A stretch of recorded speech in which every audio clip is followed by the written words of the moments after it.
And we're back from a short hiatus of taking a break and explaining hooks and yarn and all the fun things. Ignore my voice. I'm getting over a sickness.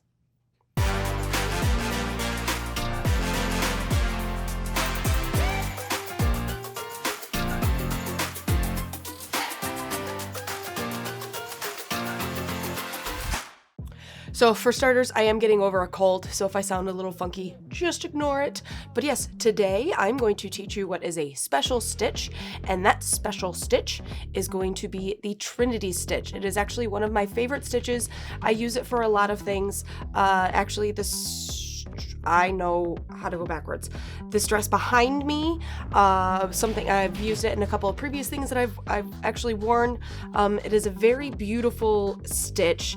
It's thicker in a way, more condensed. It's not as holy. It honestly works great for washcloths and like face scrubbies. And again, it's just a very pretty stitch for adding detail work to things.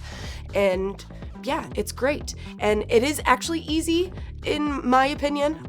So yeah, we're just gonna jump into it.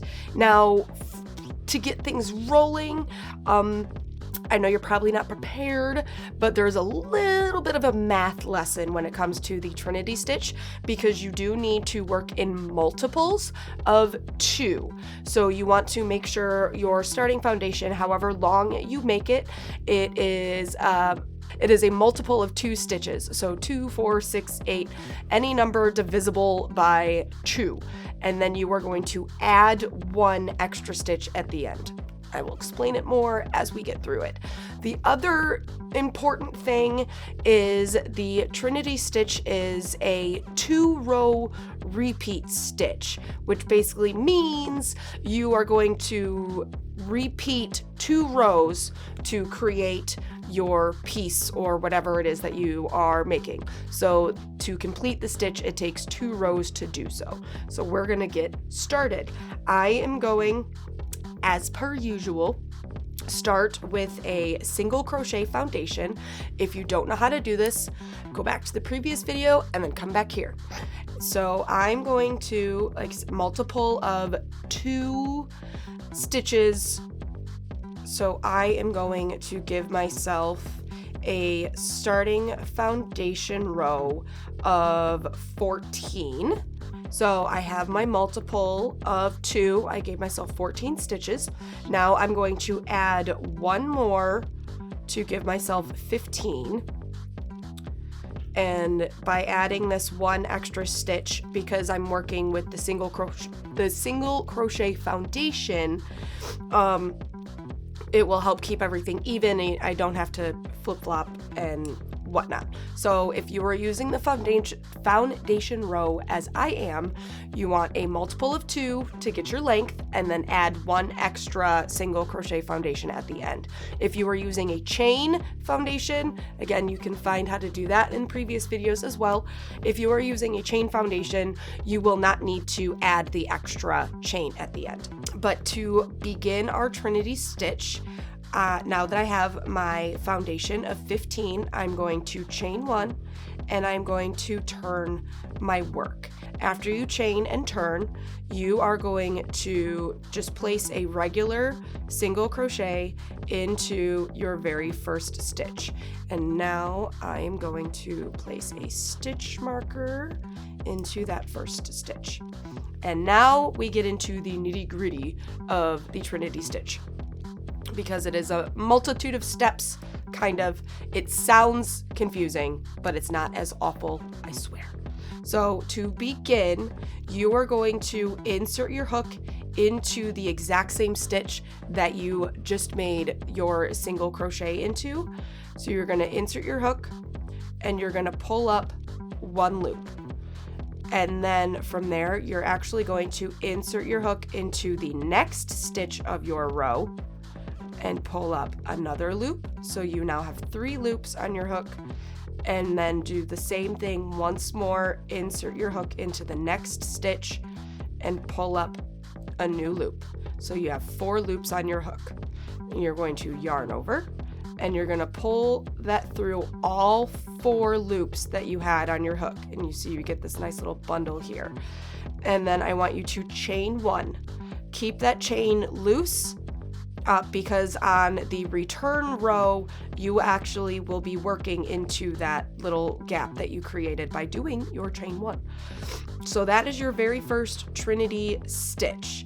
Now, after you chain 1, from here and for every Trinity beyond, you are starting in the same stitch that you worked in last. So this last stitch right here that we worked into, you are going to start your next grouping into. So insert your hook, yarn over, pull up 1 loop, into the next stitch, insert your hook, yarn over, pull up a loop, and then into the next stitch again, yarn over, pull up a loop. So you have 4 loops on your hook.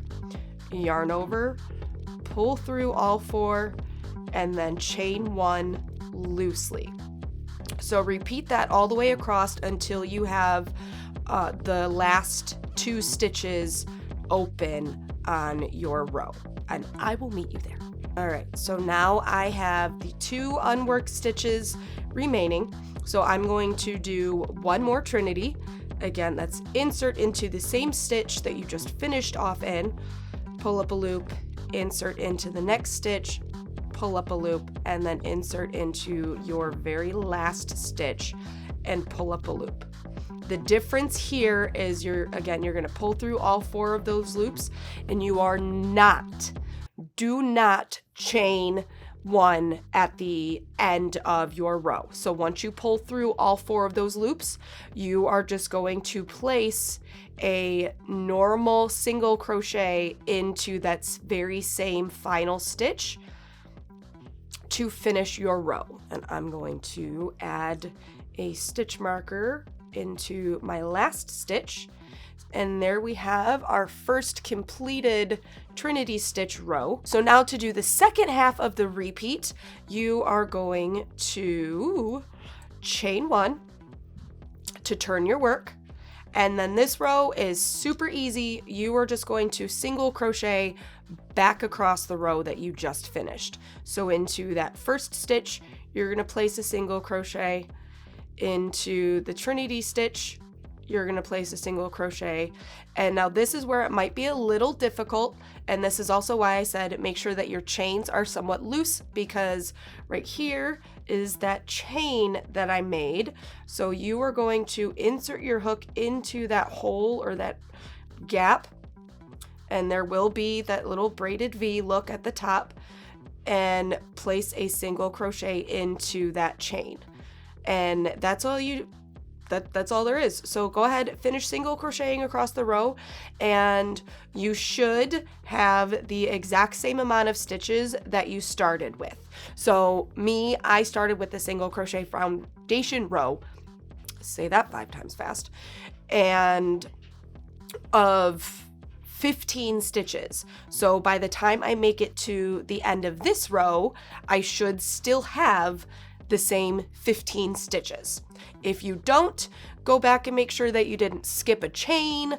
I tend to do that myself, so that's why I mentioned make sure you don't skip a chain.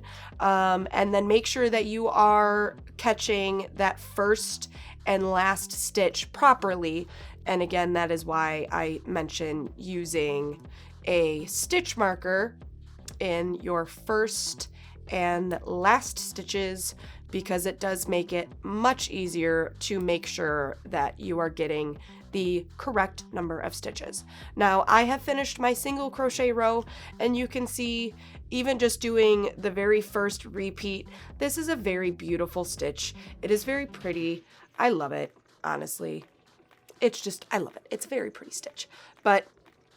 And you can tell the difference between the front and the back. Like the back, it's not as defined or it's not as clear, but if you flip it over, you can see that nice Trinity line in it.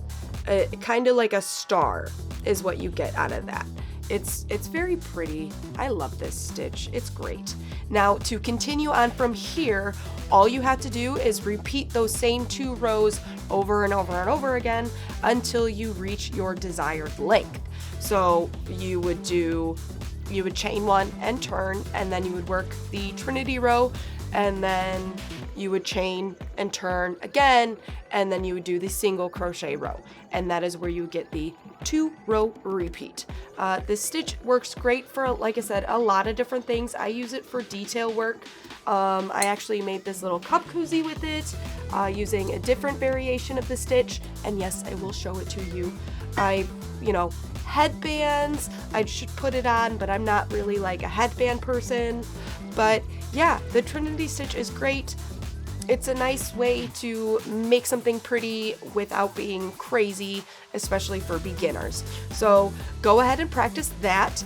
In the description, I'm going to try and help out and get you guys used to understanding how to read and interpret written instruction. So I'm going to have the written instructions in the description. If you have any questions regarding the video or having a hard time understanding the written version of the tutorial, let me know in the comments and I will do my best to explain it as best as I can in a different manner. If you have any other questions, anything specific that you want to see, again, drop them in the comments. And that's all she wrote. You guys are great. Keep practicing and you will get there. I promise. So from here, I'm gonna go, you go, and I will catch you in the next video. Bye!